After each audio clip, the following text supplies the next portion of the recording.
Bueno, yo les voy a hablar de Edmund Husserl. Edmund Husserl nació el 8 de abril de 1855 en la ciudad de Próstego, ubicada en la histórica región de Moravia, que por aquel entonces formaba parte del Imperio Austro-Húngaro y hoy pertenece a la República Checa. Creció en el seno de una familia judía. Husserl estudió al principio matemáticas, principalmente en las universidades de Leipzig 1876 y Berlín 1878. Con los entonces famosos profesores Carl Weierstrass y Leopold Kronecker. En 1871 marchó a Viena para estudiar bajo la supervisión de Leo, un antiguo estudiante de Weierstrass, y obtuvo su doctorado en 1853 con la obra Contribuciones al cálculo de variaciones.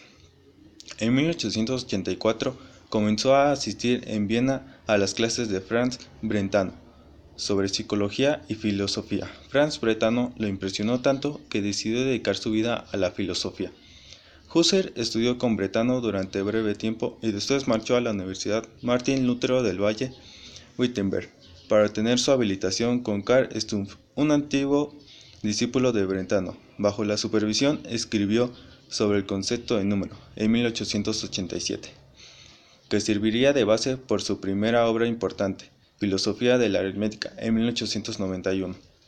Tras una caída sufrida durante el otoño de 1937, Husserl enferma. Muere el 27 de abril de 1938 en Friburgo. Uno de sus acontecimientos o conceptos que tuvo fue la filosofía de la aritmética. Lo que Husserl pretende en su filosofía de la aritmética es analizar de dos perspectivas los conceptos aritméticos como el número, las relaciones, etc. La primera perspectiva es psicología, resalta el modo de darse intuitivo de los conceptos aritméticos, como el número, la relación, etc.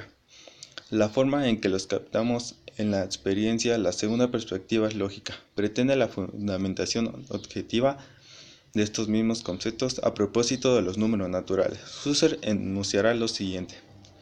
Lo que enunciará es la primera parte. Solo se predican de conjuntos de objetos. La segunda, son objetos relativos, pues se predican según la variación de los conceptos de objetos. Al cambiar estos, cambia también el número que se predica de ellos. El tercero, al enumerarlos, nos percatamos que su sucesión temporal, lo que significa que no los captamos todos de forma simultánea. La última, los números son irrepetibles, pues cada uno guarda su propia identidad.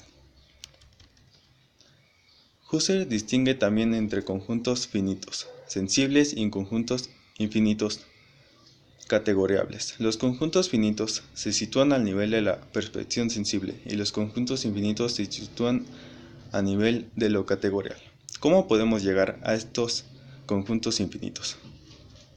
Husserl responderá que como nos podemos captar sensiblemente conjuntos infinitos, partimos desde la capacitación sensible de algunos miembros de dicho conjunto, para continuar con una construcción simbólica de tal conjunto mediante su expansión o liberación categorial intelectiva. En resumen, Filosofía de la Aritmética muestra el primer intento de Husserl por fundamentar el edificio de las matemáticas. La contribución de Filosofía de la Aritmética tendrá ecos en la publicación en 1900 a 1901.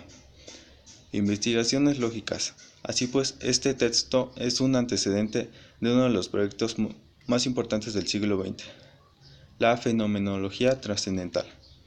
La fenomenología trascendental, Husserl es el fundador de esta, que es ante todo un proyecto de renovar a la filosofía, para hacer de ella una ciencia estricta y una empresa colectiva. Como forma de entender la filosofía fenomenológica, asume la tarea de describir el sentido que el mundo tiene para nosotros. Antes de todo, filosofar. Para cumplir con esta tarea, parte de un método y de un programa de investigaciones.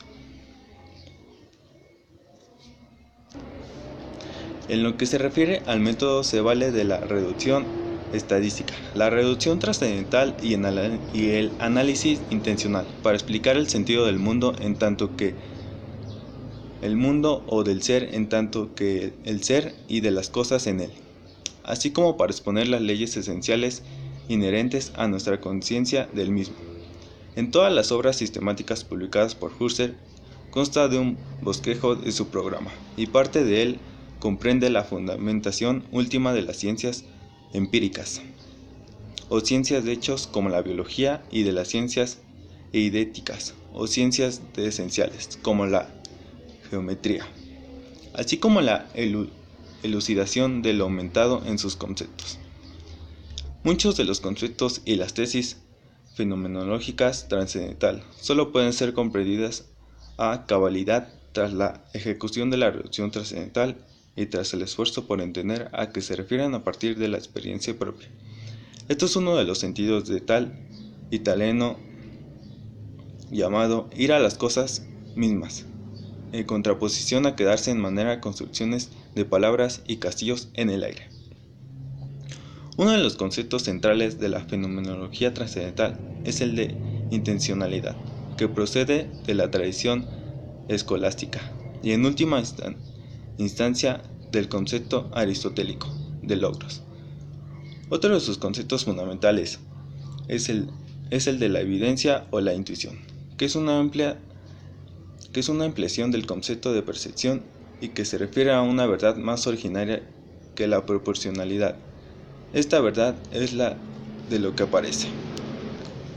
En la fenomenología trascendental se deshace la oposición entre empirismo y racionalismo, pues en la medida en que llama dirimir todas las cuestiones sobre la verdad última de las cosas en las experiencias evidentes que tenemos de ellas, puede considerarse una forma radical del empirismo. Sin embargo, en la medida en que asume el orden racional del mundo, nace en la experiencia intencional para también una forma de racionalismo. Bueno, eso es todo. Muchas gracias.